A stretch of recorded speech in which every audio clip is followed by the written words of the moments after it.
అండి. ఈరోజు ముఖ్యంగా బీపీ మండల్ గురించి మాట్లాడాలనుకుంటే ఆయన ఒక వ్యక్తి కాదు, ఆయన ఒక ఉద్యమం, ఆయన ఒక విప్లవం, ఆయన ఒక సామాజిక న్యాయానికి నిలువెత్తు నిదర్శనం ఒక బీపీ మండల్ అని ఈ సందర్భంగా తెలియజేస్తా ఉన్నాను. మరియు బీపీ మండల్ గారు ముఖ్యంగా సామాజిక న్యాయం కోసం, సమానత్వం కోసం అలుపెరగని పోరాటం చేసిన ఒక గొప్ప మహనీయుడని సందర్భంగా తెలియజేస్తా ఉన్నాను. అంతేకాదు కోట్ల మంది బీసీ జీవితాలలో చీకటిని, ఏదైతే అంధకారాన్ని తరిమి మరియు వెలుగును నింపిన మహనీయుడు మన బీపీ మండల్ గారని సందర్భంగా నేను తెలియజేస్తా ఉన్నాను.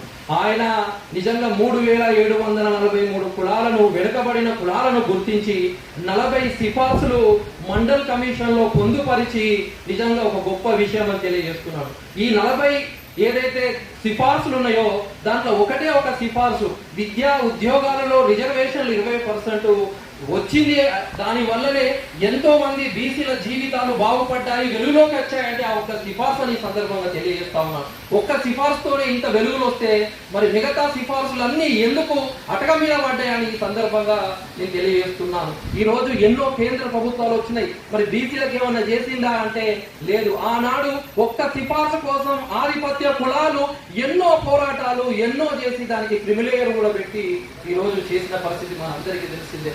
గొప్ప మానవుడు ఆయన ఒక్క సిఫార్సుతోనే దేశం మొత్తంలో ఎన్నో అద్భుతాలు క్రియేట్ అయినాయి. అంటే మిగతా సిఫార్సు కూడా అమలు చేస్తే మాత్రమే బీసీల జీవితాలలో నిజంగా అద్భుతాలు జరుగుతాయి, అభ్యున్నతి జరుగుతుందని సందర్భంగా తెలియజేస్తా ఉన్నాను.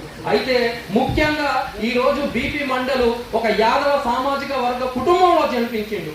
ఆయన మన బిడ్డ, మన గురువులాగా మనం పూజించుకోవాలి. ఆయన వర్ధంతి కావచ్చు, జయంతి కావచ్చు రాష్ట్ర ప్రభుత్వాలు అఫీషియల్ గా చేయాలని అప్పటిదాకా అనుపెరగని పోరాటం కూడా చేసే బాధ్యత మన భుజాలపైన ఉందని సందర్భంగా తెలియజేస్తున్నాను.